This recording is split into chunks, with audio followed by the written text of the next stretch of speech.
All right, shares of Duke Energy are down by about 2.5%. The company reporting earnings where they raised their 5-year CapEx plan to about $83 billion on increased data center and industrial demand.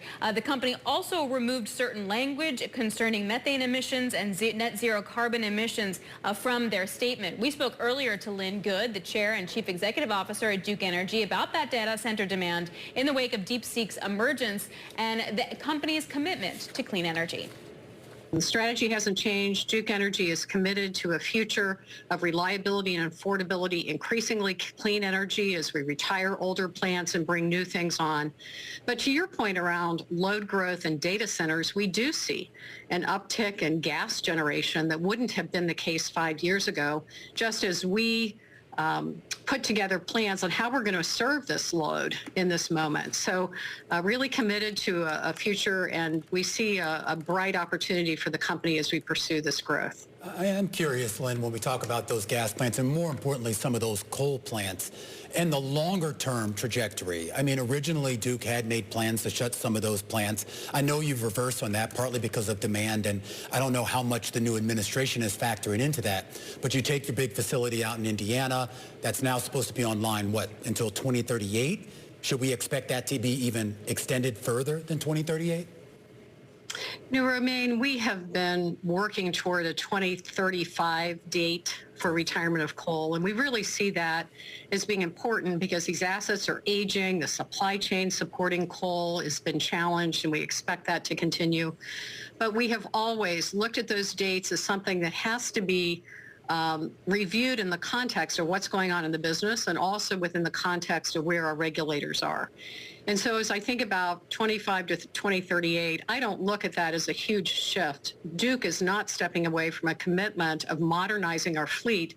We're just reflecting the reality of the growth that we see in the near term and how do we maintain reliability and keep bills as low as we can for customers at the same time pursuing our goals for cleaner energy over time. I'm glad you used the word reliability, particularly in the context of the data centers and AI. There's been a lot of talk amongst the companies, hyperscalers, and some of the other end users here about having reliable transmission here. Was there any shift at all in some of those customers' needs, demands, hopes, based on what we learned out of DeepSeek a couple of weeks ago? It's a really good question because there's been so much dialogue over the last week about what it means. And I would say to you, Romaine, the tone of the customers we're dealing with, the hyperscalers that we are dealing with, has not changed. They have always expected and shared with us that energy efficiency would be a part of their business model because they know they're big consumers of electricity.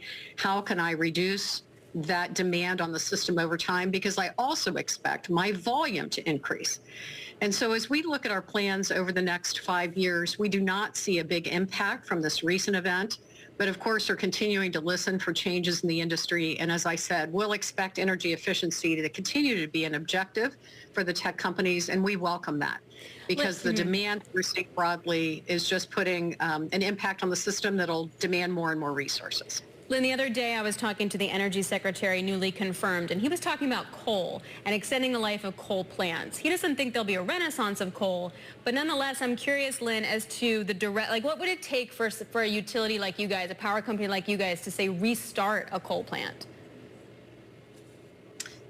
I don't see us restarting coal plants, Alix. And I would get back to the business case around coal. In addition to clean energy over time, these plants, many of them 50, 60 years old, where the decisions around how to maintain and how to replace equipment can be challenging when you're looking at a useful life that is, shortened.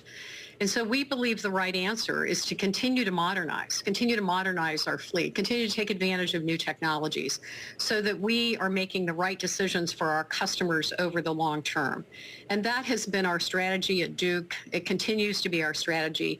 And with the growth that we're seeing, this is why natural gas is showing up more strongly than it would have 5 years ago, because it represents a base load resource that we believe matches this load requirement in this moment. And you can see that in some of our plans that we think adding those resources is important in this decade. But we will continue working toward cleaner energy over time, and those plans have not changed. You have a 5-year capital plan that actually increased CapEx to $83 billion, and I'm assuming a lot of that is going to be that hyperscaler and that data demand. Do you think we're ever going to be in a place where you're going to build like a mini power plant right next to a hyperscaler, or is everyone just going to be sharing the same power on a grid? I look at this opportunity, Alix, as being a combination of both.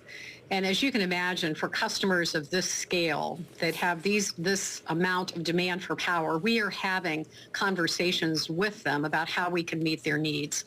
And it could, for example, include connecting to the grid, but also having a backup power supply that we could take advantage of in a peak period. There will be demand response opportunities, energy efficiency opportunities, and I believe some of them may have an interest in having their own on-site generation. I think what's important is we want to be a part of that part of data centers, artificial intelligence, U.S. leadership and technology. We want to be an enabler of that. And so those conversations with customers are ongoing. And I would say largely those conversations mean taking advantage of the grid for at least some, if not all, of their load.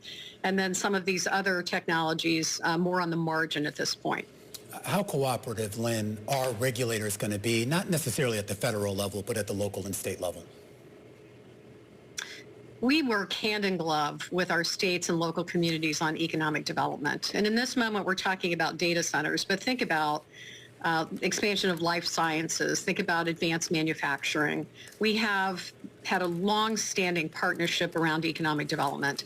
And the states see data centers as an important part of economic development, particularly at the local level. Property taxes, for example, that could be important to a community. So we're in ongoing dialogue, also ongoing dialogue with regulators. Their interest is in making sure if we add this load that we're not in some way subsidizing that load with other customers. So those conversations are ongoing. And we have a lot of experience in how to execute those types of contracts, and we see them as being relevant to this moment as well. Lynn Good there, the Chief Executive Officer over at Duke Energy.